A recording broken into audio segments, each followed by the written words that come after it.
You really want to burn your body fat. Get these horrible seed oils out of your diet. Eat whole food-based proteins, not those powders, and a bunch of other stuff. Even folks who are warning that these oils are toxic are underestimating the extent of the problem. Not just the toxicity that develops in the seed, but then the subsequent metabolic alterations in every cell in our body that occur as our cells struggle to adapt to the constant onslaught of a toxic material. And do you want to, guess how that makes somebody feel if you got that kind of fat going on around all of your intestinal tract and your intestinal organs? I mean, I would have to think that that's contributing to some of the chronic digestive problems people experience, the bloating, the discomfort after eating.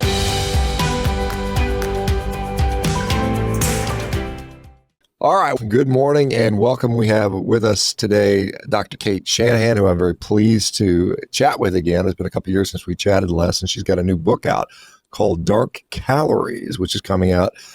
Correct me if I'm wrong, Cate. It's June 11th. Yeah, there you go. There's a nice picture of it there. And so for those that aren't familiar with you, and there may be some that aren't, please tell us a little bit about your background. I'm a family physician, and I've got about 22 years of clinical experience under my belt. About probably almost 20 of that now has occurred after my Great Awakening, which took place over about 20 years ago now. And during that time, I realized that everything I learned in medical school about nutrition just about was completely backwards. So I was in Hawaii at the time, and it completely revolutionized the way I practiced. I learned a lot from my patients because they grew up Hawaii, where I was pretty much without electricity. So people were mostly food self-sufficient. And it gave me this window into the food ways of the past, how people used to feed themselves. And maybe more pertinent to this discussion is how incredibly healthy people were when they didn't grow up on the processed foods, particularly the seed oils, and they did respect tradition. Specifically, they were not afraid of cholesterol-raising foods. They had what you would consider a human diet. And so I wrote my first book, Deep Nutrition, and that got a lot of attention by the Los Angeles Lakers. Gary Vitti and his head trainer read it, and so they actually brought me on board the training staff of the Los Angeles Lakers, where I worked with them until the team that I was working with retired. So that was 6 years. And we completely revised their whole dietary regimen. We helped them understand that athletes do not do that great fueling exclusively with sugar. You really want to burn your body fat. Get these horrible seed oils out of your diet. Eat whole food-based proteins, not those powders, and a bunch of other stuff. That the principles of an ancestral diet, which I talked about in my first book, Deep Nutrition.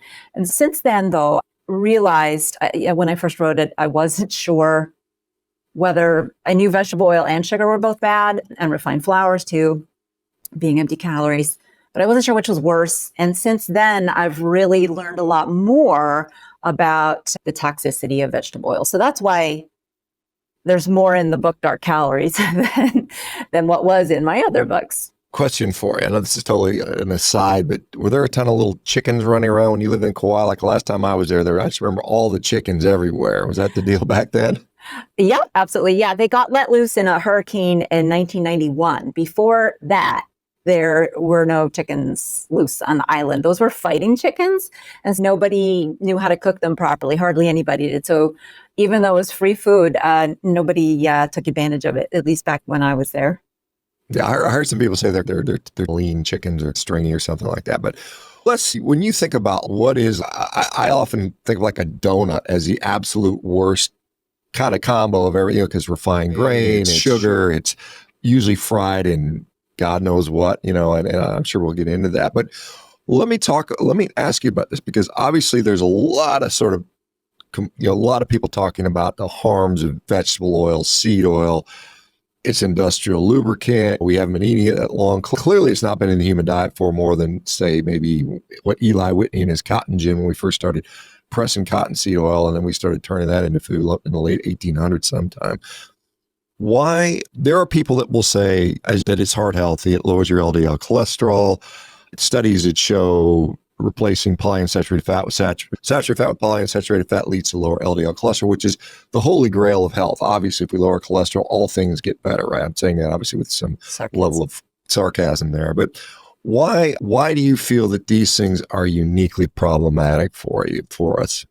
Yeah, these oils, even folks who are warning that these oils are toxic are underestimating the extent of the problem, because the chemistry of the whole scenario is complicated, not just the toxicity that develops in the seed, but then the subsequent metabolic alterations in every cell in our body that occur as our cells struggle to adapt to the constant onslaught of a toxic material from our diet, the inflammation that they cause, and then the crazy reformulation of our body fat. So there's a lot that happens. And I think that's why people have not even really come to grips with all of it. There's no book other than Dark Calories that puts all of it together. And it took me doing, I'm not going to say nothing but this for 20 years, but really focusing very heavily on sorting all this out for 20 years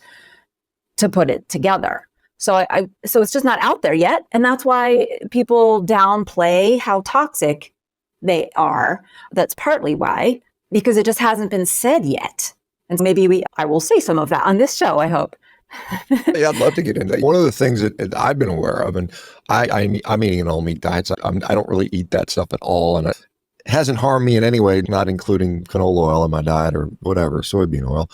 One of the things that's been known for a while is, as you mentioned, the reformulation of our human body fat. There's biopsies that go back from like the 1960s where you could look at the different makeup of fat and what it is compared to maybe today. And one thing I noticed as a surgeon, I would operate on people, and sometimes I would notice their fat was different. Some people had weird fat. Some was like yellow and fluffy, and some was white and crumbly. I don't know what the hell was going on. I just noticed it as a surgeon. It's not something I would really think about, but I just noticed it. I was like, when I'm cutting through these people, their fat tissue quality was different. And I wonder, in retrospectively, if that had something to do with it. So what's going on with our human fat? What's been changing with that? Yes, about 2000, Stefan Guyane put together a really interesting blog that later became a published peer-reviewed article that showed that as we've been consuming more polyunsaturated, more vegetable oils, because the vegetable oils are high in polyunsaturated fatty acids, our body fat composition has increased in parallel. And that's why is that? Oops, sorry. For the simple reason that we can't eliminate these polyunsaturated fatty acids like we can other toxins. The liver eliminates, a healthy liver will eliminate glyphosate. It will eliminate a lot of the preservatives and nasty stuff that is in our food. But it cannot eliminate fatty acids because fatty acids are nutrients. It identifies them as nutrients. And so they get packaged and shipped and delivered to the storage unit of our body, which is our body fat. So the only way we can lose it is to burn it off, just like every other form, just like regular body fat, right? All those calories in there, we got to burn them one at a time. And in order to lose the polyunsaturates. So it will just simply mirror what's in our diet. Now, your question is, how does that change the consistency of our body fat? So you described two discrete changes. And I know we have an answer for one, and I think we have the answer for the other. Farmers have noticed for a long time that when pigs get more polyunsaturated fats from their feed, like soy feed, which can be high in polyunsaturates, and a lot of times they fortify with oils specifically. So what that does to the animal fat is it becomes softer. It becomes harder to, the term they use is machine, because it's mushy. Instead of having a clean slice of a blade going through it and turning it into nice discrete strips of bacon, some of the animals were unusable. So they had to pull back on how much polyunsaturates were in their diet. And that would in parallel make the fat firmer again. And that's just related to the fact that polyunsaturates are liquid. The polyunsaturated oils are oily because The unsaturated fatty acids are more flimsy and bendable as opposed to saturated fat in things like butter. Saturated fats are stiff. That's why butter is solid at room temperature.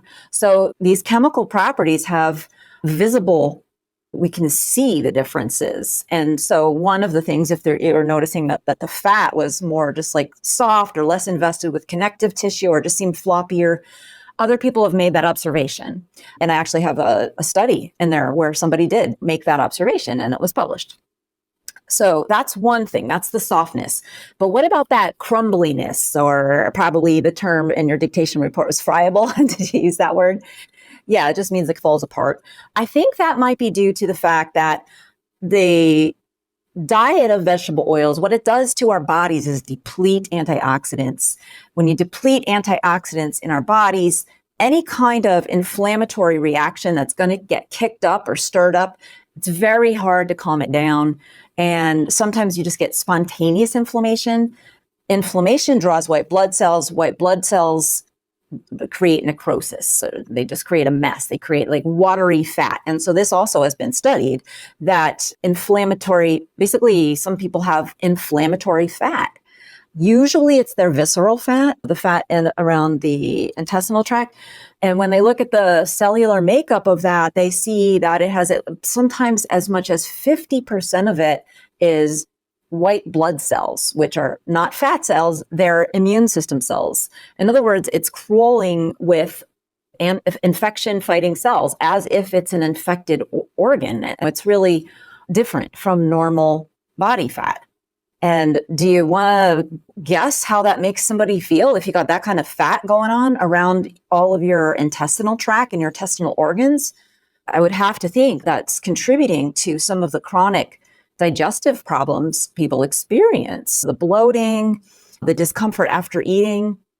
And that's a big complaint that people have that goes away when they avoid these oils. And I know it goes away on the carnivore diet because mostly carnivore diets avoid the oils. Yeah, you can still get, like when you go out to eat, if you have, let's say you'll still be getting seed oils if you go to, for example, a Chipotle and you order their carne asada. They cook that in sunflower oil or some highly polyunsaturated, one of the members of what I call the hateful eight that you don't want.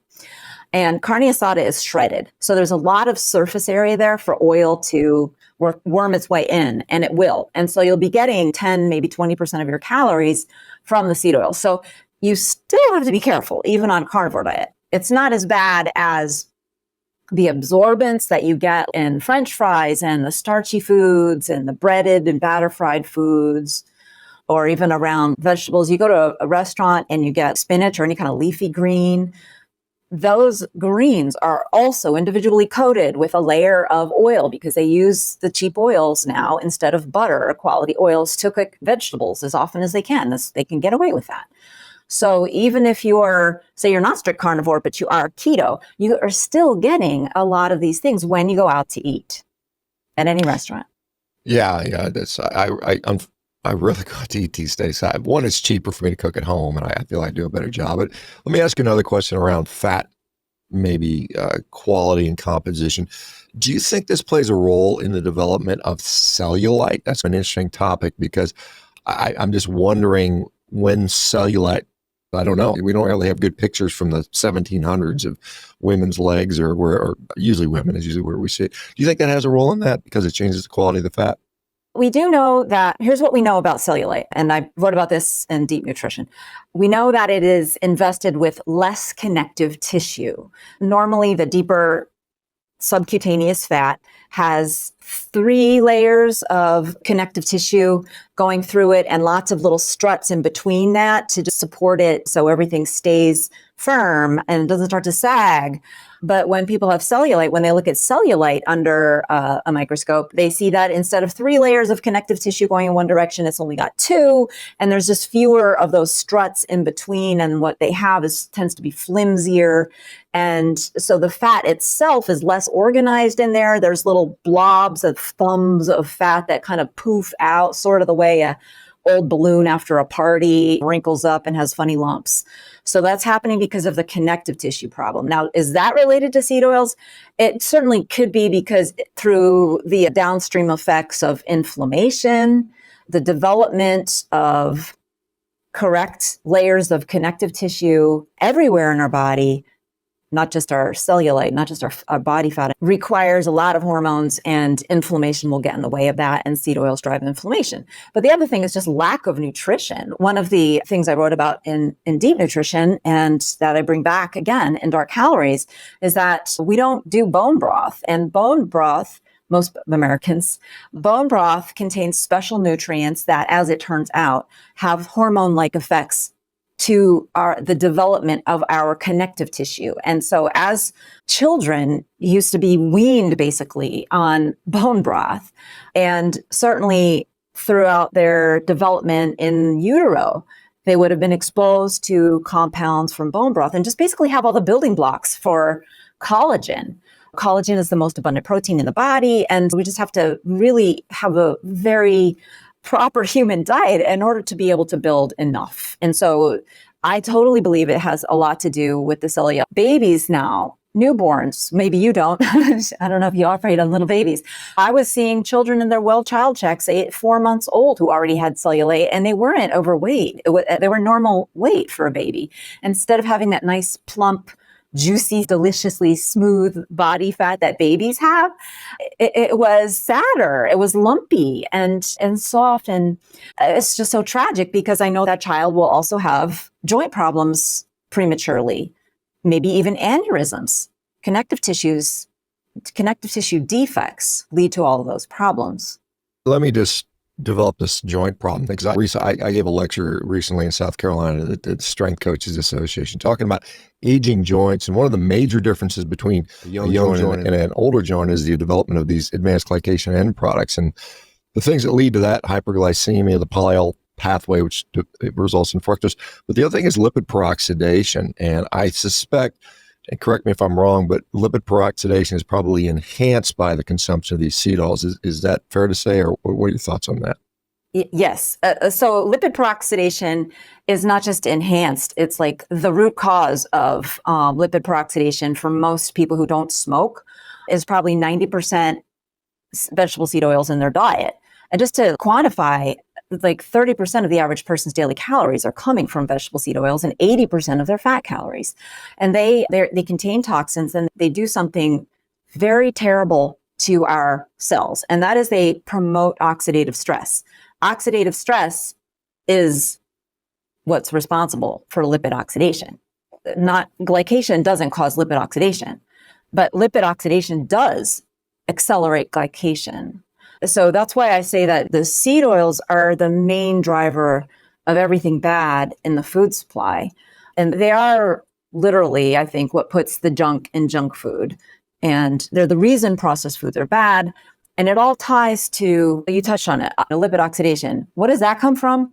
Oxidation. So if we understand oxidation and what drives oxidation, then we can understand most of the diseases that I faced as a primary care doctor, that you see as a surgeon. I think it's essential to understand how oxidation drives these diseases, because once we understand that it is the driver, the primary driver of pretty much every disease studied, including diseases that also have glycation. But if you drill down into it deeper, more oxidation. And vegetable oils contain toxins that will oxidize our membranes. They will oxidize the lipids in our membranes. That's lipid oxidation. When that happens, you activate inflammatory enzymes. What do those enzymes do to your joints? They chew up the collagen. Like the metalloproteinases, those are activated by oxidative stress. They're not activated by glycation. Glycation will accelerate the aging process of collagen, but it will not do quite as many terrible bad things as oxidation will. And correct me if I'm wrong, saturated fat, they're double bonds. Are those resistant to oxidation as opposed to the single bonds that we'll see with unsaturated, particularly polyunsaturated fats? Is that a fair statement? I don't know if you got that backwards the way, but you got it backwards. So like you probably know what you meant to say. You just said it backwards. So the double bonds are the weak bonds, and saturated fats have no double bonds. Okay, sorry. Yeah. That's why they're stiff, right? So the saturated bonds will make a molecule that is straight and stiff and very durable, basically totally resistant, almost totally resistant to the kind of oxidation that can occur at most temperatures that we cook our food and in our bodies. So saturated fats are like natural antioxidants. They resist lipid oxidation. If lipid oxidation is occurring in a cell membrane and it bumps into a saturated fat, it can stop that chain reaction in its tracks. So that's very important, especially in our food. If it's a chain reactions are occurring in a frying pan or in the skin of a chicken or whatever we're eating, whatever we plan to eat, the saturated fats in there will stop those chain reactions, and that stops toxins from forming. You mentioned like 30% of our calories, so like 700-800 calories a day people are getting from vegetable oils of some sort, which is tremendous. It's more than you get from beef. I know that. I've seen the comparisons where people actually get more calories from soybean oil than they do from beef these days, which is really interesting to see. And correct me if I'm wrong, but almost without exception, almost every processed food that's out there contains some combination of these products. Is that fair to say? Everything that's not just like pure sugar. Yeah, just about. Yep, most. Like soda, lollipops won't have them. But they're essential to the processed food industry. And that's partly why we see so much pushback on the idea that they can be unhealthy, because there's corrupted relationships within certain very powerful medical organizations and the processed food industry. That corruption there is leading to the continued pushback from the kind of work that I'm doing and others are doing to try and get the word out that these oils are the main driver of disease, not saturated fat, not cholesterol, not genetics, not laziness, not lack of willpower. It's these oils because of the fact that they drive oxidation, and oxidation is what eventually kills us. Oxidation is the root cause of disease at the cellular level. Yeah, I'm sure you're familiar. It goes back to Procter & Gamble lobbying the American Heart Association back in the 1920s for Crisco and giving them whatever $1 million back then. And that's the start of it, or maybe it started before, I don't know, but certainly has become everywhere. I'm just from a cost standpoint, maybe you're aware of this, maybe you're not. I want to talk about that relationship. Sure, because in Dark Calories, I tell the story of this relationship. And that is the biggest scandal ever perpetrated on the American public by a medical organization. And it's a scandal that's affected every American because it's changed what every doctor learns about diet. And it changed what every one of us eats for the worse. And it happened about 70 years ago. And the key point of this scandal is that the American Heart Association took money from Procter & Gamble in 1948. And Procter & Gamble sold soy oil and cottonseed oil and products made with them. And after the American Heart Association took that money, which was $1.75 million, that's $30 million today, the doctors at the American Heart Association did something completely unethical. They started promoting vegetable oils like soy and cottonseed as a way to prevent heart attacks. Now, that claim at the time, it was completely unfounded. So that was an outright lie, but it gets worse because of what the AHA did with that money. So they spent the next few decades fabricating a huge pile of evidence to support this heart healthy claim. And this is where the myth about cholesterol comes from. This is where the myth about saturated fat comes from. But the truth is that these oils are not heart healthy. And in fact, quite a number of scientists say that they actually promote heart attacks. So it's really the worst thing that ever happened to the human race, in my opinion, because we have billions of people now who are sickened and billions of people who have died because of this myth that polyunsaturated fats are healthy because they lower cholesterol. Their lowering cholesterol is actually a sign of their toxicity, according to the toxicologist that I interviewed for the book. Would you mind elaborating on that? That's interesting to me. So why would them be lowering LDL cholesterol, which is supposed to be great, actually be damaging us? What is the mechanism behind that? I'm so glad you asked. So it has to do with oxidation because everything bad has to do with oxidation to some degree. In a lot of cases, to a great degree. And here, yes, to a great degree. Glycation also plays a role, but oxidation, let's talk about that. So what happens is your lipid carrying particles, including LDL, HDL, VLDL, when you've had a lot of polyunsaturated seed oils in your diet, the toxicity of it promotes oxidative stress, depleting your antioxidants. You need antioxidants to prevent those lipoproteins from oxidizing. When they oxidize, they don't work anymore. And what happens is the protein part of the lipoprotein is no longer able to do its job. And when it comes to those LDL particles, the protein, the ApoB, being oxidized means that cells who are trying to draw that lipoprotein inside of them for the nutrients that lipoprotein contains do not recognize it because those proteins are the little flag on the surface of the lipoprotein that indicates what the heck it is. Cells don't know, right? They know what it is because it fits into their LDL receptor. When it's oxidized, it does not fit into the LDL receptor. They have no way of absorbing it. This can raise cholesterol levels, LDL cholesterol sometimes. Maybe that's why we sometimes see associations with LDL and heart attacks. But it can also lower it because the oxidized lipoprotein will get absorbed by, it's called a scavenger receptor, meaning it will be taken out of circulation by white blood cells. So it can also lower the cholesterol levels.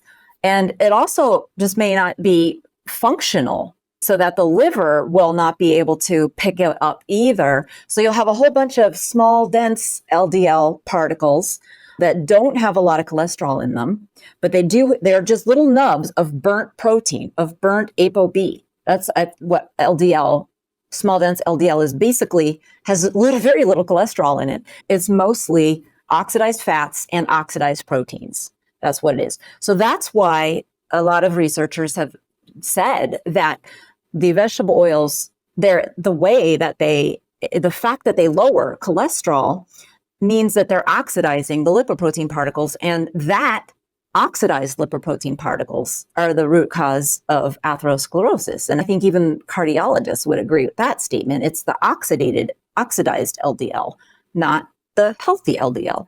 So if you're doing something that oxidizes your LDL, you're going to increase your risk of heart attacks. That's why smoking increases the risk of heart attacks. Does smoking raise your LDL? I don't think so. We don't have a lot of evidence of that.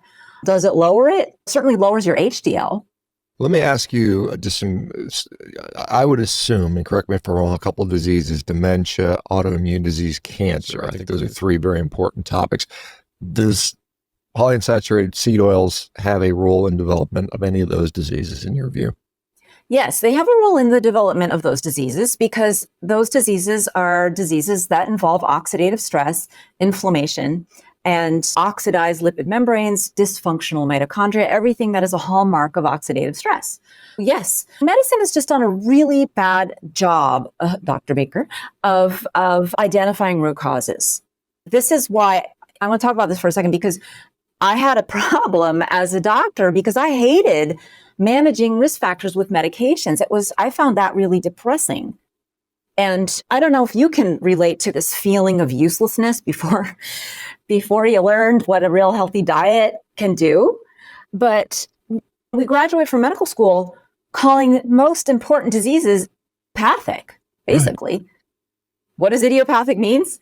I don't know. Your doctor. An idiot. I don't know. Yeah, I didn't want to say it. Yeah, that's certainly, instead of getting to the root cause, we manage risk factors. As a primary care doctor, I'm supposed to medicate people for high blood pressure, high blood sugar, high blood cholesterol, and all these things. I'm supposed to put people on drugs to lose weight now.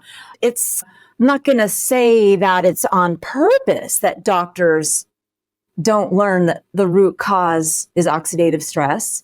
I am going to say that if they did, we would have a much more meaningful career. We would be using a lot fewer drugs. Our patients would be a lot healthier, and there wouldn't be these long lines to get in to see a new doctor because so few people would be sick.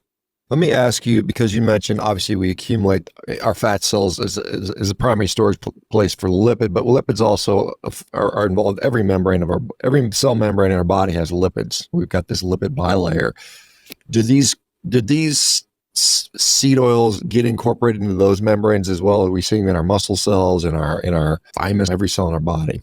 So the lipid bilayer of most of our cells is highly regulated. So the excess polyunsaturates from our diets don't really affect that as much as they affect the concentration of our body fat, of our adipose. Like I said, they reformulate our adipose hugely, right? So just to put that in perspective, the polyunsaturated fatty acid content of a lipid bilayer is somewhere around 30 to 40%, no matter how many seed oils. Now, some people get off track here because they focus on the omega-6 seed oil linoleic acid. Yes, there will be more linoleic acid relative to the omega-3 because of seed oils. Does that drive more oxidative stress and inflammation? It doesn't seem to, and that's been tested. And that's one of the flaws in this argument that so many people are making now, that the problem is not oxidative stress. The problem, many people who are warning about seed oils say it's linoleic acid and omega-6.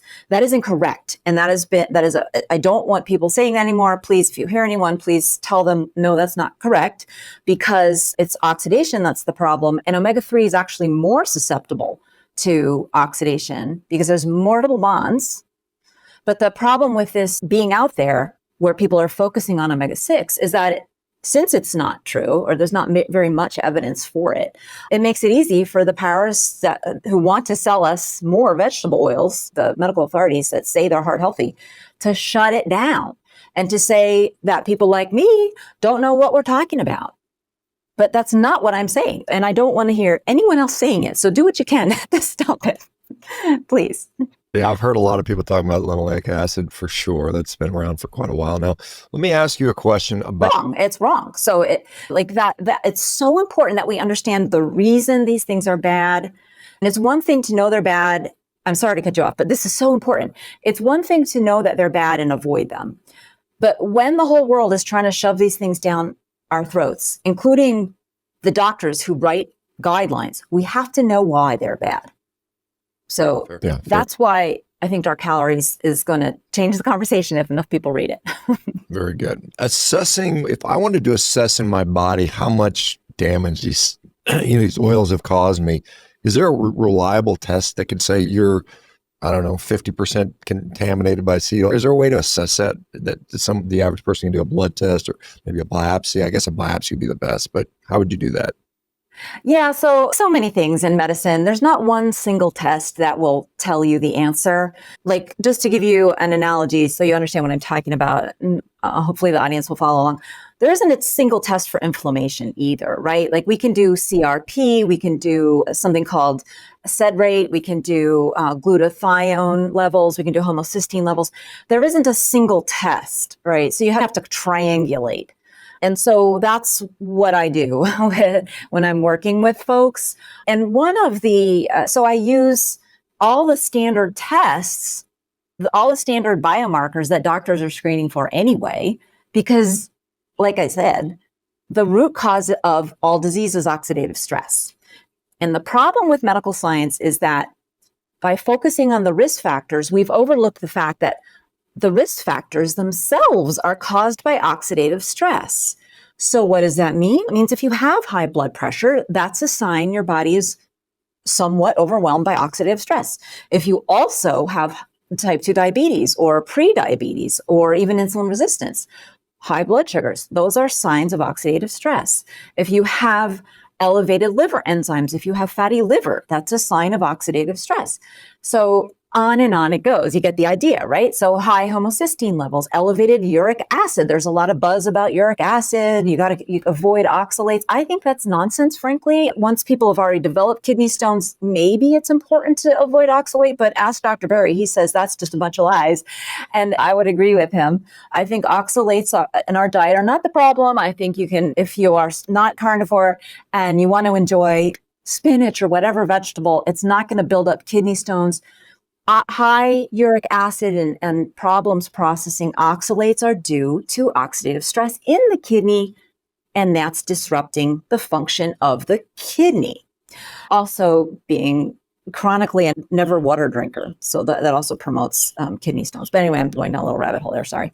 But yeah, so pretty much any biomarker for anything is also a biomarker of oxidative stress. And the more that you have, probably the more oxidative stress you've been subjected to. So if these seed oils are accumulating in our subcutaneous fat, I assume our visceral fat as well, where we deposit fat, the way to get rid of it is just basically get rid of body fat. Is it a first in, last out type of situation where the longer it's been in, the longer it takes to get out, or is there any way to know that? So yeah, we know that with normal body fat composition, meaning pretty low PUFA, because the studies were done in the 40s and 50s on atomic bomb background radiation, that it takes about 4 to 5 years to have a complete turnover of the fatty acid molecules stored in your body fat. They didn't differentiate between types. Is a saturated fat is stiffer? Maybe it stays there longer. The polyunsaturates are more liquidy. Maybe they are released first. There's reason to believe that. So I think the turnover for that would be faster, probably. But on the other hand, those studies that say 4 to 5 years were done in normal weight people. You would probably be right to assume that if you have a lot more body fat, then it's going to take longer. But I want to point out, though, Shawn, that does not mean that you have to wait that long before you're going to see major metabolic improvements. Your clientele sees major metabolic improvements very quickly, and they still have probably plenty. Say, even if you've been on the carnivore diet for 6 months and you've seen drastic improvements, you still have plenty of the unsaturates. But what you've done in the meantime is you've bolstered your body's ability to handle oxidative stress. What I mentioned earlier, and now I want to bring it up again, is that these oils are not bad just because of their toxicity, their direct toxicity. It's because they deplete our body's antioxidant systems. And so when you stop eating them and you follow a super healthy diet, like a carnivore diet, then you start replenishing those depleted systems, and you can better handle the excess polyunsaturated fat. That's why inflammation clears up, because you're handling the oxidative stress. Obviously, there are other things that drive oxidative stress in the body. I think like breathing, for instance, causes some level of oxidative stress. Exercise does. And some of these things are, I'm just trying to distinguish between, because there's like normal stressful things and excessive things. This one, in the category, is just excessive because of the concentrations and the amounts. I don't know if this can be comparable. If I go and run a mile versus eat a salad with canola oil on it, is there a huge difference number-wise in that? Absolutely. So there's vastly different issues, because there's, the fact is, I just said we have a whole ton of antioxidants, right? We got antioxidant enzymes galore. We got antioxidant compounds like vitamin E all over our cell membranes. We got them in our blood supply. We got them in our lipoproteins, antioxidants everywhere. Why? Because oxygen would kill us very quickly if we did not. If we zapped out all of the antioxidants from our bodies, we would just die in seconds, because we wouldn't be able to generate energy and every cell would die. So antioxidants keep us from dying of oxygen toxicity. Now we have to ask the question of what are the things that create oxidative stress? Okay, maybe I should define oxidative stress as excessive, as a redox imbalance. So it's not just generating energy and the normal free radical scenario that happens when you exercise. You do create, anytime you generate energy, you will create more free radicals. But when you're healthy, you've got all those antioxidants that will trap those free radicals before they do any damage. And this is something that I pointed out when I was working with the Los Angeles Lakers, not these terms, but that's why getting off seed oils and getting a healthy diet that controls oxidative stress dramatically reduces recovery time, because it dramatically reduces the inflammation caused by exercise. One of the things that always bugged me out there was this idea of hormesis, like exercise is good for you because of, even though it breaks down your cells, it causes hormesis and the little stress is good. I don't think that's quite correct. Because remember, we're studying people who are exercising on a diet of seed oils.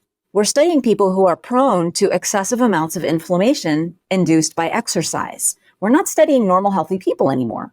I would say probably for the past 50 years, we have not had enough normal, healthy people for any of our studies on inflammation and what causes it, exercise-wise, to be accurate. Because it's all exaggerated by the fact that even, 50 years ago, our body fat adipose was abnormally high. It was probably around 10% 50 years ago. Now it's around 30% on average. There's going to be individual variability, obviously. But historically, it was probably less than 5%. And certainly historically, we didn't also have oxidative stress from empty calorie carbohydrates and empty calorie sugar. There's two things. I break it down this way, and I break it down in the book so that we can really understand the root cause of oxidative stress. Because like I say, it's the thing to understand with health. And you can't understand anything. You can't have a serious conversation about health until you understand oxidative stress. There's two things that cause it: toxicity and nutrient deficiency. So toxicity can come from vegetable oils. It can come from other toxins, lead. It can come from smoking. It can come from stressful life. If you don't sleep, that's a kind of toxicity because your body needs to clear out, do some work overnight. And being unable to do that work overnight increases oxidative stress in your body. This has been tested.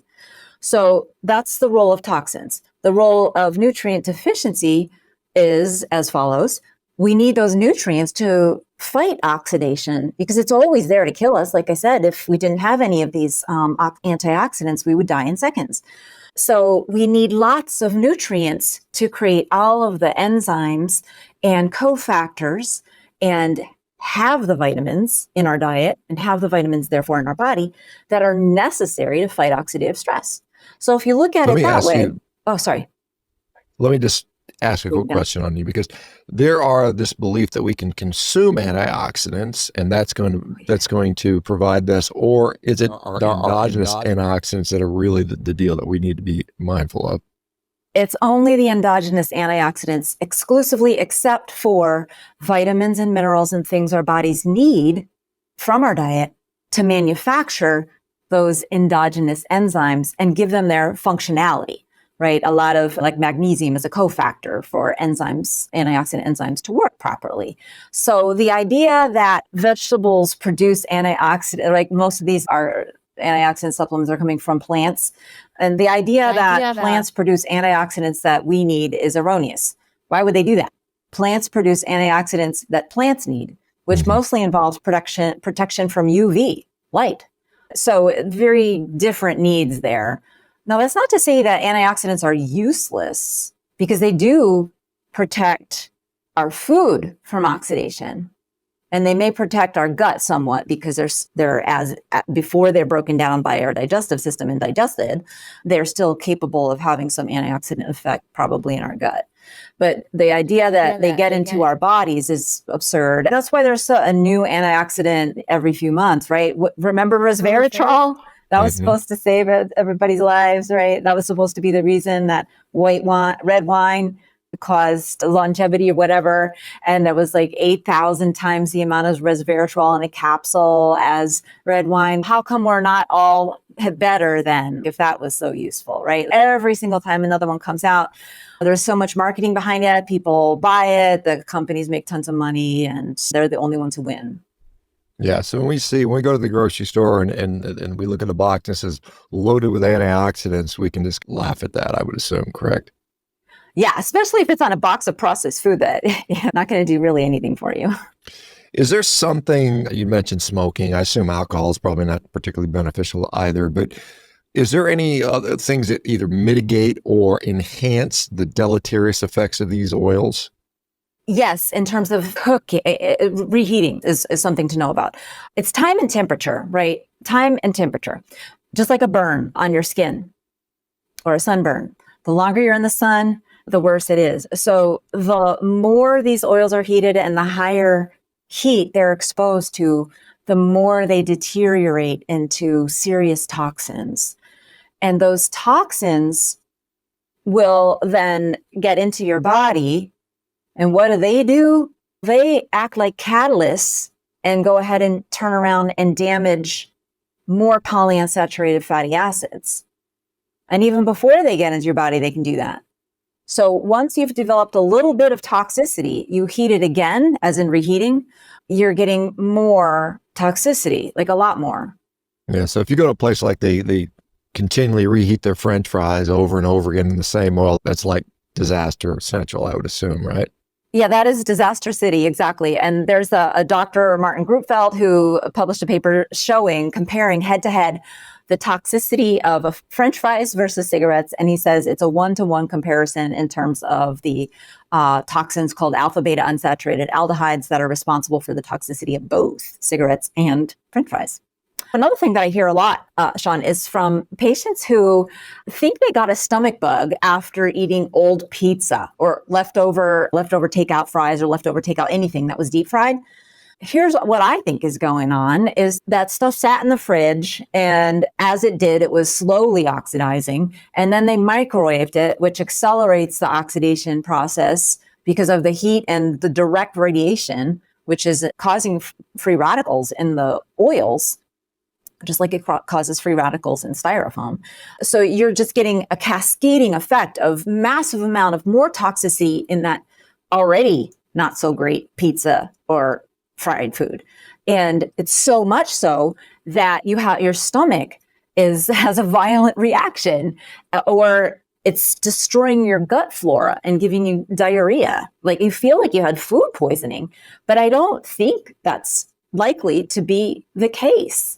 As likely as it is that it's just a direct toxic effect, because if the food is poisonous now, why wasn't it poisonous the first time, right? It's the food poisoning is not bacteria, it's toxins that were preformed toxins.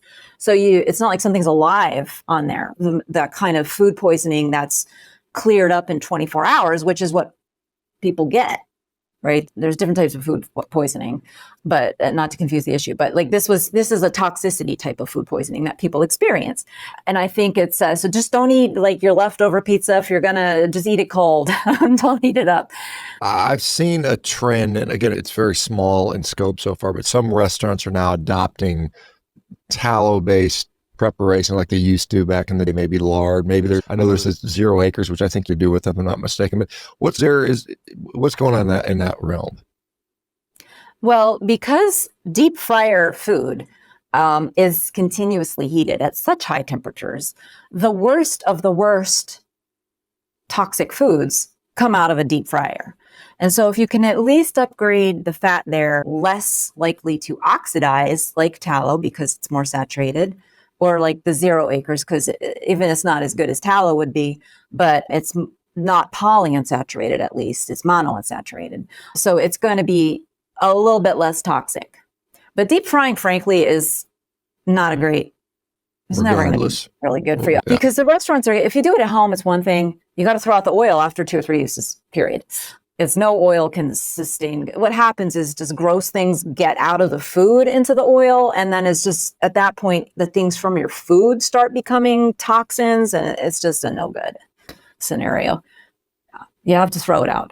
How would someone who is toxified, I guess would be a good word, their redox is all messed up because of all these cetones, how do they fix it? Because I know that's part of it. Because everybody wants, what do I do about it? It's fun to be scared about everything, but how the hell do I fix it? So any basic thoughts on, obviously changing the diet, but is there anything else, or what are your thoughts?